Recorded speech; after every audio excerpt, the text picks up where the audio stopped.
दिल्लीमध्ये नीट पेपरफुटी प्रकरणावरून कॉक्रोच जनता पार्टीचं आंदोलन अधिक तीव्र झालंय। या आंदोलनाला आता विविध राज्यांमधूनही पाठिंबा मिळत असून मुंबईतही त्याचे पडसाद उमटलेत। दादरमधल्या शिवाजी पार्क परिसरात मनसेनं आंदोलन करत विद्यार्थ्यांच्या मागण्यांना समर्थन दिलंय। या आंदोलनामध्ये मनसे अध्यक्ष राज ठाकरेही सहभागी झाले होते। यावेळी राज ठाकरेंनी विद्यार्थ्यांशी संवाद साधला आणि त्यानंतर 10 तरुणांच्या शिष्टमंडळानं राज ठाकरेंची भेट घेतली।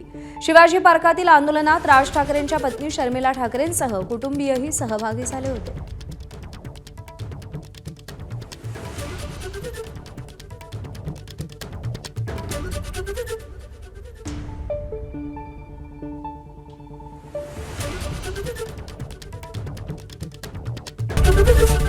एबीपी माझा, उघडा डोळे बघा नीट।